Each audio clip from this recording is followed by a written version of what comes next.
아이고, 한 해가 시작한 지가 엊그제 같은데 벌써 5월 마지막이고, 이제 다음 주면 이제 한 해의 반이 시작되는 지점에 와 있습니다. 세월이 참 빠른 것 같습니다.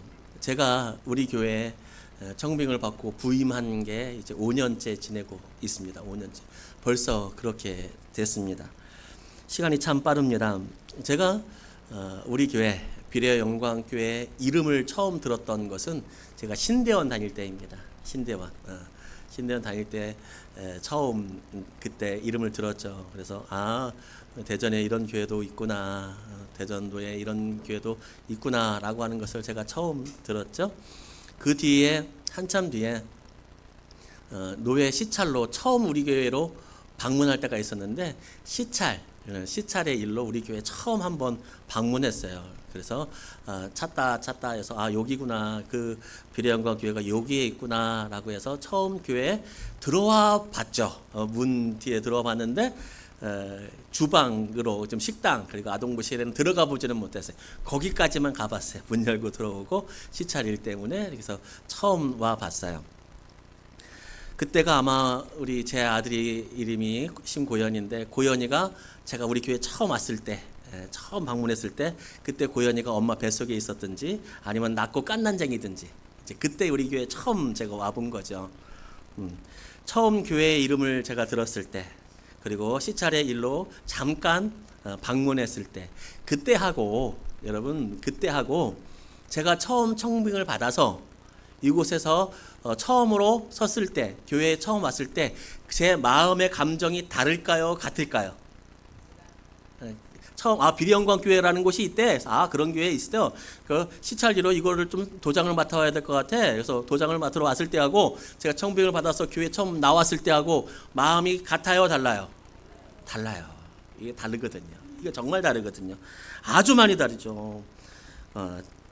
정말 그 전에 청빙을 그 전에는 그냥 그런 교회, 우리 뭐 예수 안에 다 하나지만 그런 교회라고 생각했지만, 청빙이 되었고 이곳에 하나님께서 나를 보내주셨다라고 하는 그 마음을 가지고 왔을 때는 사명감이 있었고, 그리고 사랑이 있었습니다. 사랑이. 그러면 질문할지도 모르겠습니다. 반문할 수도 있겠습니다. 아니, 처음 왔는데 무슨 사랑이 있느냐고. 여러분, 그 사랑은 깊어진 사랑도 사랑이지만 사명감을 가지고 하나님께서 나를 이곳에 보내주셨다라고 하는 마음은 사랑의 시작 아니겠습니까? 우리 교회 그렇게 세월이 흘러서 청빙을 받고 이제 5년째를 지내고 있는 우리 교회, 그래서 예전에는 이름만 듣고 예전에는 위치만 알았던 우리 교회가 이제 저에게는 세상에서 가장 좋은 교회, 가장 사랑스러운 교회가 되었습니다. 저 아플 때 기도해 주는 것은 여러분밖에 없더라고요. 저 아플 때 다른 교인들, 아무리 훌륭한 교인들 많아요. 뭐 금식을 밥 먹듯이 하고요. 뭐 물질로도 마음으로도 뭐 시간으로도 봉사하는, 어떻게 저렇게 하나님을 잘 섬길까. 가정도 열심히 돌보고 훌륭한 사람들 많아요. 사회적으로 성공도 하고. 그런데요, 그런 거는 그런 분들 계시지만 그분들이 저를 위해서 기도해 주지는 않더라고요. 반대 아니겠습니까? 여러분들도 우리나라에 훌륭한 목사님들 얼마나 많습니까? 달변가도 계시고요. 정말 지식적으로 뛰어나신 분도 계시고요. 정말 하나님의 성령의 능력을 행하시는 그런 목사님들 계실 겁니다. 그런데 그 목사님들이 여러분들을 위해서 별로 기도를 하지는 않아요. 결국엔 제가 기도하고 여러분이 저를 위해서 기도하고 하죠. 그렇게 하나님의 부르심을 통해서 이름만 듣던 교회와 저와 저희 가정이 우리 교회와 만나게 되었습니다. 오늘 한 사람이 나오고 또 한 사람이 나타나는데 두 사람이 만나게 됩니다. 한 사람의 이름은 바울이고 한 사람의 이름은 바나바입니다.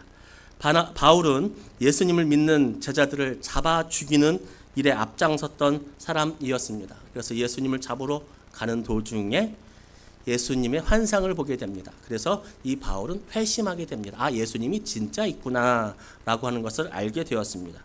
그래서 바울은 이전에 속해 있었던 종교와 이전에 속해 있었던 삶을 버리고 이제 기독교인으로 살아가려고 합니다.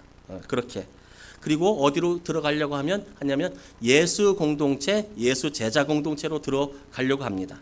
그런데 문제가 있습니다. 바울이 훤하게 잔인하게 사람들을 잡아 가두었습니다. 기독교인들을 정말 잔인하게. 그래서 이렇게 잔인하게 굴어서 바울이 예수님의 제자가 되었다는 것을 사람들이 믿지를 않았습니다. 못 믿겠다는 겁니다. 그리고 또 못 믿을 뿐만 아니라 감정적으로 어떻습니까? 굉장히 싫죠. 밉죠. 그렇게 바울이 예수 제자 공동체에 들어오는 것을 막았습니다. 그러나 바울은 포기하지 않았습니다. 지속적으로 모임에 끼려고 노력했습니다. 우리 28절 말씀 함께 읽겠습니다.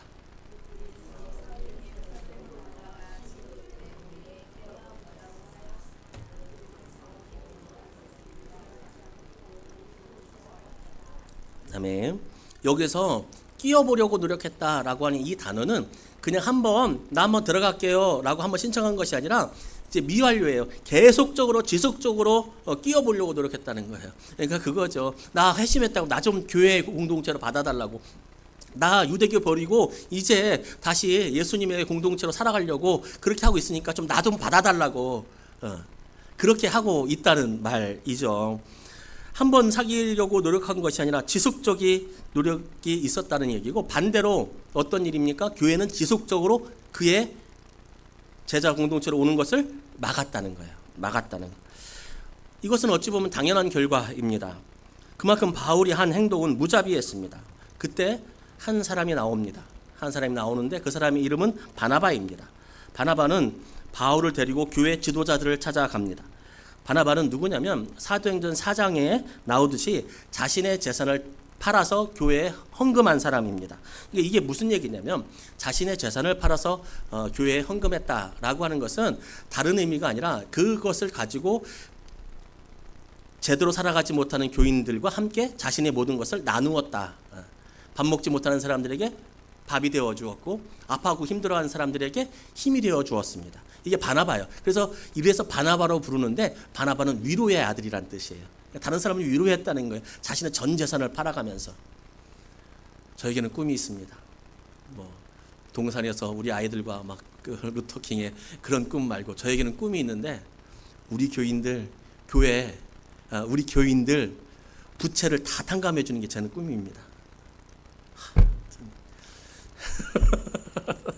그래서 제가 복권 막 또 언제 얘기하니까 정구현 집사님이 앞에서 뭐라고 했냐면 복권이나 사셔요 이렇게. 그래서 제가 복권을 샀지 않습니까? 아직 하여튼 저에겐 꿈이 있어요. 빚 다 갚아주는 거. 빚 다 갚아주는 거. 이게 바나바가 그랬다는 거예요. 바나바가. 여러분 그것만 있으면 살지 않겠어요? 이자만 안 나가도 좀 살지 않겠어요? 바나바가 그랬다는 거예요. 자기의 재산을 다 팔아가지고 밥만 먹는 사람들 밥 데워주고 빚 있는 사람들 빚도 갚아주고 저기 급하다면 저기도 돈 좀 써주고 이렇게 바나바는 옆에 있는 사람들 이렇게 살렸다는 거예요. 살렸다는 거예요. 이 바나바가 이 바울을 데리고 갔다라고 하는 이 말을 하고 있어요. 근데 이 말의 원뜻은 뭐냐면 옆에서 단단히 붙잡고 갔다라고 하는 뜻을 가지고 있어요. 이게 붙잡고 갔다. 그러니까 손 붙잡고 간 거예요. 여러분 혹시 그런 경험은 있습니까? 이사를 좀 많이 다니신 분들은 처음에 이사를 가면 놀이터나 학교 친구들 이제 만나면 어색하잖아요. 처음 보는 친구들이니까. 그러면 혹시 엄마가 손 붙잡고 야 우리 이사 왔는데 우리는 몇 살, 우리 아들은 몇 살이야? 너희들 우리 아들이랑 같이 놀래? 혹시 이런 경험은 있어요? 반대로 우리끼리 놀고 있는데 내 친구나 누가 찾아와서 내 친구 누구누구야? 우리 같이 놀자 이렇게 하는 친구. 그런 경험들 아마 한 번쯤은 있을 것 같아요. 이제 그렇게 했다는 거예요. 그렇게 바나바가 바울을 손붙잡고 가갖고 딱 소개시켜주고 이제 제자 공동체에 이만했으면 좀 끼워줍시다. 그렇게 이야기했다는 것이죠. 그런데 이것은 단순히 친구를 소개시켜주는 것 의미 이상입니다. 왜냐하면 이것은 바나바 자신의 명예를 건 건입니다. 근데 명예뿐만 아니라 자신의 모든 것을 빼앗기고 자신마저도 교회 공동체에서 퇴출될 수 있는 위험을 감수한 노력이고 그리고 그런 헌신이었습니다. 바울이 잘 못하면 예를 들어서 누가 딱 바울을 데리고 와서 이제는 잘할 겁니다라고 바울을 딱 교회에 놓고 소개시켜 주셔서 딱 들어왔는데 바울이 여기저기 가서 다니면서 사고만 쳐봐요. 저 사람하고 싸우고 이 사람하고 싸우고 맨날 뭐 하고 도둑질하고 그러면 누가 곤란해지는 거예요? 이제 바나바가 곤란해지는 거거든요. 저런 사람을 추천을 했냐고. 반대로 바울이 딱 들어왔는데 바나바가 봤을 때는 그거는 딱 바울이 회심한 걸로 봤는데 그것이 바울의 속임수였다면 이제 바울은 인생은 끝나는 거예요. 그런데 그럼에도 불구하고 바나바는 바울을 데리고 왔다는 거예요. 그리고 또 한 가지 결정적으로 무엇입니까? 바나바가 진짜 회개를 했어요. 진짜 예수를 믿기로 했어요. 진짜 그렇다고 해요. 진짜 그래서 여기 와서 생활도 잘해요. 사고 안 치고 생활도 잘해요. 근데요, 여러분, 사람 마음이 그렇게 금방 풀리던가요? 옆에서 기도하고 있던 김 집사님, 얘가 잡아가가지고 지금 옥살이 하고 있어요.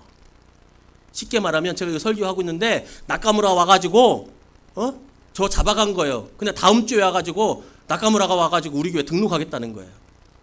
여러분 어때요? 아동부 애들한테 질문을 했잖아요. 어떻게 받아줄 수 있겠느냐? 걔들도 안 받아준대요. 걔들도 안 받아준대. 그래서 내가 그랬죠. 목사님이 그 사람 데리고 와서 소아야, 얘 좀 잘 받아줘 하면 받아줄 거예요. 그래서 이렇게 생각을 하더니 그러면 좀 받아주겠대. 그래 하용이한테 하니까 하용이 끝까지 안 받아준대. 끝까지 안 받아. 여러분 그게 인간 아닙니까? 그게 인간이에요. 우리 가족에게요 요만큼만 상처를 줘도요 그 사람 보기 싫어요. 우리 교회에 그렇게 못되게 한 사람들 이게 들어오면 그 사람이 잘하든 못하든 교인들 마음은 벌써 지금 울그락불그락이에요. 솔직히 안 그러겠어요? 내 동생 잡아가고 우리 엄마가 잡아가고 우리 목사님 잡아가고 집사님 권사님 잡아가고 못살게 굴고 지금 그 사람들은 아직도 어디에 있어요? 감옥에 있고 누구 때문에? 바울 때문에. 근데 그게 쉽냐고요. 근데 바나바는 그 모든 것을 알고 있음에도 이 바울을 데리고 간 거예요. 자신의 개인의 위험도 알고 있어요. 인간의 한계도 알고 있어요. 그럼 바나바는 바울이 안 미웠겠어요? 바나바는 이라고 마음 편했겠어요? 사람들이 괜히 바울을 미워하나요? 다 이유가 있습니다. 다 이유가 있습니다. 그런데도 바울은 자신의 개인의 명예와 자신의 삶을 걸고 또 자신의 그 바울을 미워하는 마음까지도 가라앉히고 그래도 바울 손 붙잡고 일로 와 내가 소개시켜 내가 보증시켜 줄게 라고 보증인으로서 교회 지도자를 찾아간 바나바의 그 결정적인 그 이유는 무엇이냐고요. 왜 그랬느냐고요. 바울의 인격이 굉장히 훌륭했구나. 그래서 바나바가 그 인격을 보고 반했구나. 그래서일까요? 바울 보통 아닙니다. 나중에 바나바한테도 막 대들어요. 인간이면 좀 그렇지 않아요? 자기 어려울 때 바나바가 얼마나 도와줬어요. 근데도 막 이래요. 보통 성격 아니에요.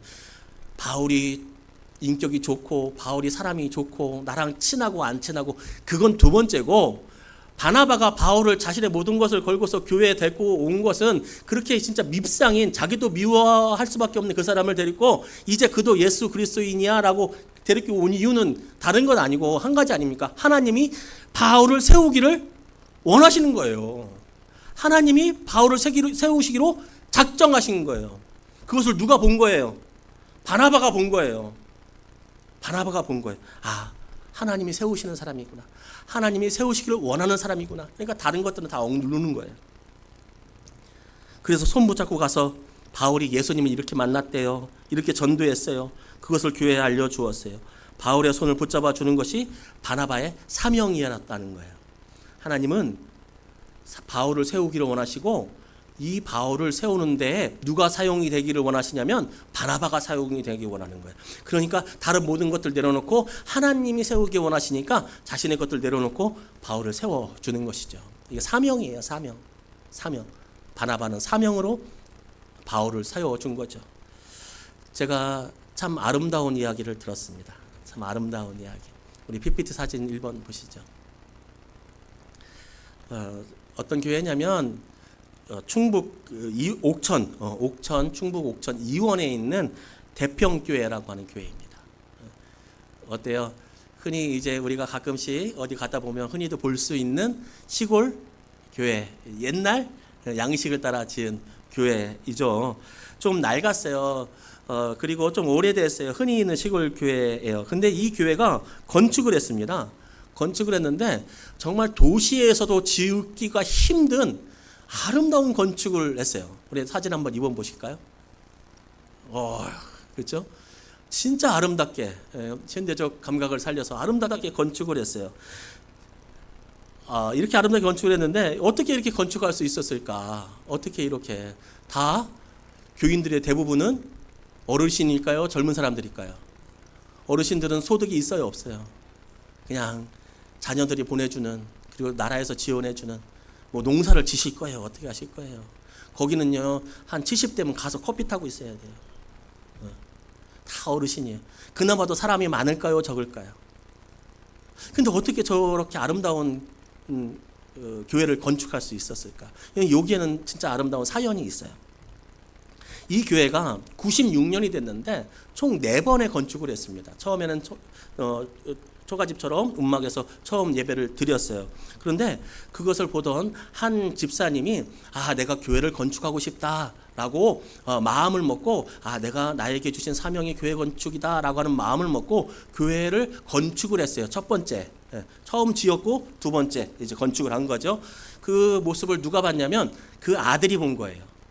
그래서 이 아버지가 그 교회를 건축을 했는데 이 아버지가 건축을 하신 그 교회가 낡은 거예요, 이제. 그래서 이 아들이 이제 우리 아버지가 교회를 건축했는데 우리 가정의 사명이 아닌가? 이렇게 생각을 해서 자신도 교회를 건축하겠다 싶어가지고 정말 열심히 힘들게 건축을 했어요. 두 번째 건축을 한 거예요. 아버지가 건축을 하고 아들이 건축을 한 거예요. 그 모습을 또 누가 본 거예요? 손자가 본 거예요. 유본의 손자가 보고서 할아버지가 그렇게 사명으로, 아버지가 그렇게 사명으로, 나도 교회 건축의 사명으로 헌신을 해야겠다. 그래서 중학교 2학년 때 기도했다는 거예요. 뭐라고 기도했냐면 하나님, 저도 나중에 커서 우리 할아버지처럼 아버지처럼 교회를 건축하게 해주세요. 그렇게 중학교 3학년 때부터 기도를 했대요.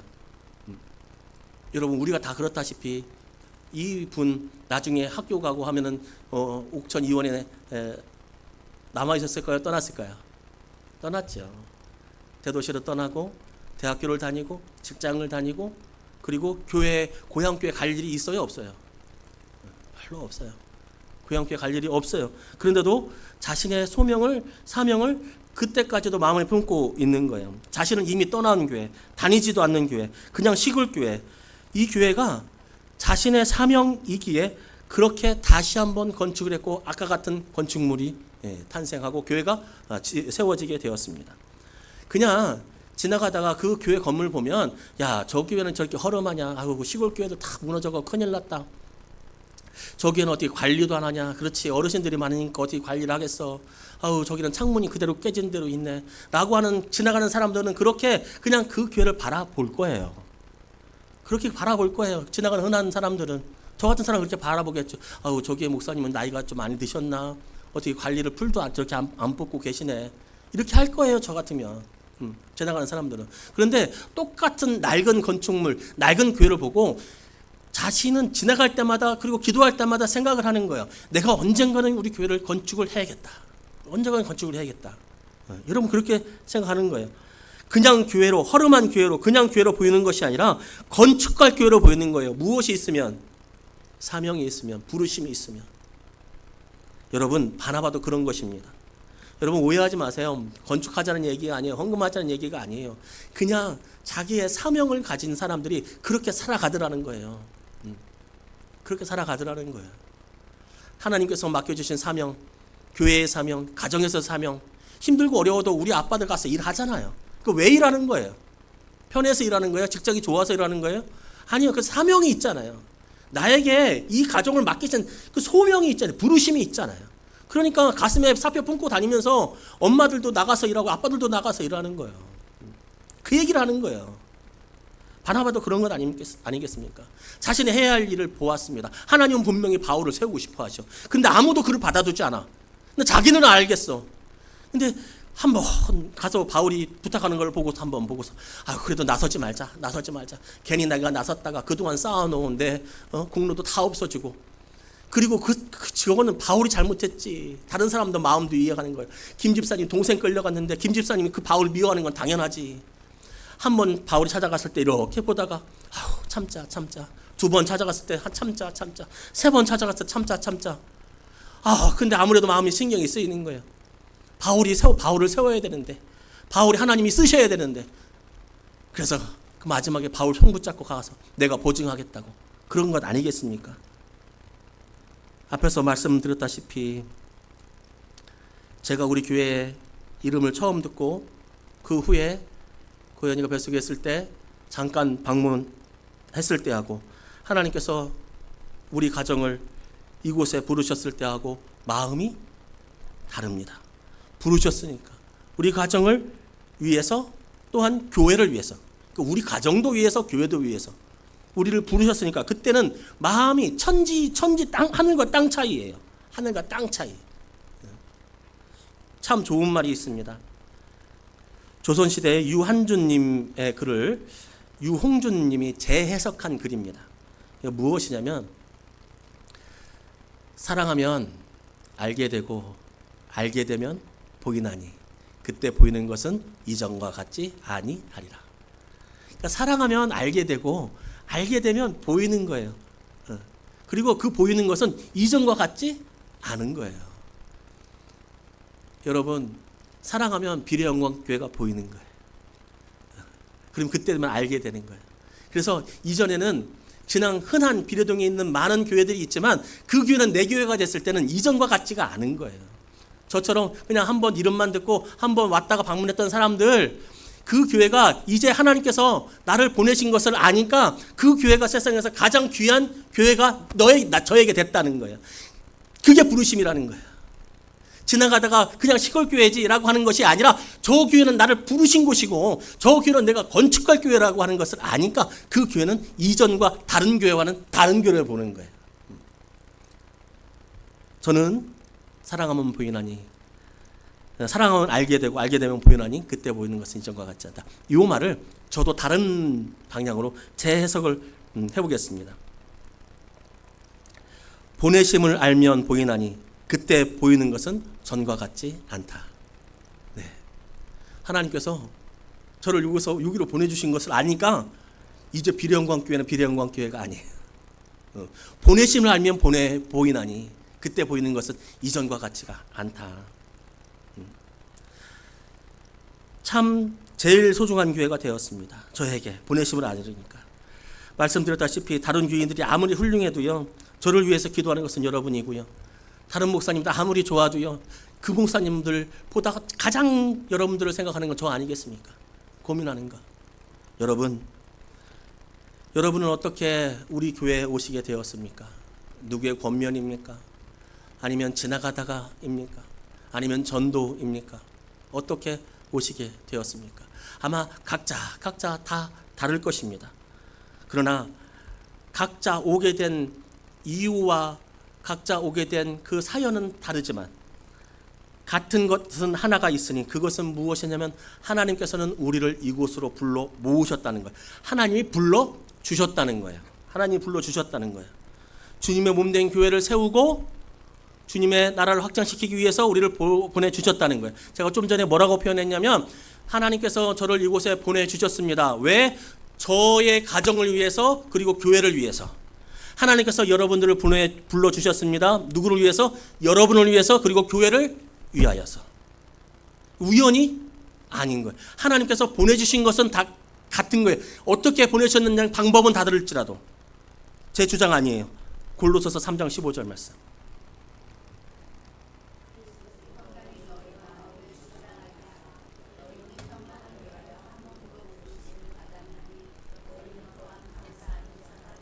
아멘. 한 몸으로 뭐를 받았대요? 부르심을 받았대요. 그리스도 안에서 우리는 한 몸으로 부르심을 받았고 그 중에서도 정말 세분화하게 비례동에 있는 비례 영광교회 우리가 부르심을 받았는데 이것은 우연이 된 것이 아니라 하나님이 너희를 불러주셨다라고요. 여러분 우리는 한 몸으로 부르심 받았습니다. 우리 교회로. 우연이 아니고 부르심이고 사명입니다. 이 고백을 간직하면 보이지 않던 것들이 보이기 시작합니다. 전과 같지 않을 것입니다. 왜? 자식을 낳기 전과 후가 다르죠. 아빠들의 마음이 달라요. 엄마들은 잘 모르겠어. 저는 엄마는 돼본 적이 없어서. 아빠들 마음이 달라요. 먹여 살려야 되잖아요. 결혼 전과 후가 다르고. 그렇게 전과 같지 않게 부르심을 받은 우리예요. 그리고 그 부르심을 받은 우리는 이제 이곳의 의자를 보고, 이곳의 선풍기를 보고, 이곳의 마이크를 보고, 이곳의 현수막을 보고, 이곳의 사람들을 보면 달라요. 달라야 돼요. 왜 안 다르는 줄 아세요? 부르심을 모르니까 안 보이는 거예요. 그렇게 안 보이는 거예요. 하나님이 나를 이곳에 불러주셨고, 나를 위해서, 교회를 위해서, 이곳을 세우기 위해서 불러주셨다는 그 사명을 알고 그 부르심을 알면 그때는 보여요. 근데 왜 안 보이느냐? 부르신 걸 모르는 거예요. 큰 교회들이 왜 더 커지는 줄 아세요? 다른 모든 좋은 것들, 프로그램들, 시설들, 아동부 교육들, 그리고 뭐 웅장함, 네, 그것들도 굉장히 큰 영향인 건 맞아요. 또 하나, 이 중에 하나가 뭐였냐면 익명이에요. 익명. 예배 드리고 나를 귀찮게 하지 말고 나는 예배 드리고 간다. 여러분, 그거는 제대로 신앙생활하는 게 아니에요. 교회는 그렇게 다니는 게 아니에요. 하나님께서 그곳에 보내신 것은 그를 위하여서도 있지만 그가 거기서 해야 할 사역이, 사명이 있기 때문에 그런 거예요. 그런데 편하기 위해서 왔다 갔다 한다? 여러분, 그것은 건강하지 못한 겁니다. 여러분, 오늘 말씀 보십시오. 바나바가 부르심을 깨닫고 자신의 모든 것을 걸고 바울을 세워주고 그 부르심에 응답하니까 오늘 말씀 29절에 보면 바울이 담대히 복음을 선포하기 시작해요. 담대히. 누구를 통하여서? 바나바의 부르심으로, 바나바가 부르심을 깨닫고 바울은 내가 도와야겠구나, 나를 위해 나를 부르시는 거구나. 그래서 노니까 바울이 전도를 하기 시작하는데 그냥 놀랍게 전도를 하기 시작하고 성경을 가장 많이 쓴 사람이 되고 정말 전무후무한 열정의 사도가 태어나는 거예요. 그리고요, 그것을 끝나는 것이 아니라 31절 말씀은 뭐라고 말씀하냐면 성령의 역사가 있었대요. 각 사도들이 그렇게 부르심에 따라서 각자의 자리에서 각자의 모습으로 하나님의 나라를 확장시키기 위해서 열심히 일하고 열심히 기도하고 열심히 마음을 하나님께 집중하니까 성령의 역사하기 시작하는데 어떤 일이 있었냐면 교회가 평안하여 든든히 서갔대요. 여러분, 우리 교회는 평안하여 든든히 서가기를 바랍니다. 그러면 여기 계신 한 사람 한 분 한 분이 나를 이곳에 하나님께서 부르셨다라고 하는 그 부르심을 깨달아야 됩니다. 그러면 그때 보이는 것은 달라집니다. 그때 보이는 것은 달라집니다. 여러분은 소비자가 아닙니다. 여러분은 주체입니다. 교회뿐이겠습니까? 여러분, 우리의 삶도 마찬가지 아니겠습니까? 우리의 가정도 마찬가지 아니겠습니까? 나를 보내신 것이 이곳이고 나를 만나게 하신 것이 이곳이고, 여러분 배우자 마찬가지 아니에요? 내가 좋아서 내가 선택한 배우자, 네, 그것도 맞아요. 근데 우리는 마음속으로 어떻게 고백해요? 하나님께서 만나게 해주신 것. 그러면 그때 보이는 것은 이전 보이는 것과 달라요. 우리 아들 다 마음에 들어요? 옆집 아들과 비교하면 다 잘났어요? 근데 아니에요. 얘 아들은 내 아들이기도 하지만 하나님께서 나에게 주신 선물이고 나에게 주신 사명이다라고 보면 이게 달라지는 거예요. 그렇게 되면 교회가 평안하여 든든히 서가는 것, 교회만 평안하여 든든히 서가겠습니까? 가정도 평안하여 든든히 서갈 줄로 믿습니다. 우리의 삶도 평안하여 든든히 서갈 줄로 믿습니다. 부르심을 알면. 앞에 말을 제가 다시 한번 재해석하겠습니다. 보내심을 알면 사명으로 일어서나니 그때는 성령의 역사로 든든히 서가는 교회와 가정으로 변화되리라. 네. 보내심을 알면 사명으로 일어서나니 그때는 성령의 역사로 평안하여 든든히 서가는 교회와 가정과 삶이 되리라. 우리 교회 우연히 모인 사람 아무도 없습니다. 다 하나님께서 불러주셨습니다. 성경에서 이렇게 말씀하십니다. 그 부르심과 또 보내심을 기억하면서 하나님께 순종하고 더욱더 서로를 사랑하는 우리 모두가 되기를 주님의 이름으로 축복합니다.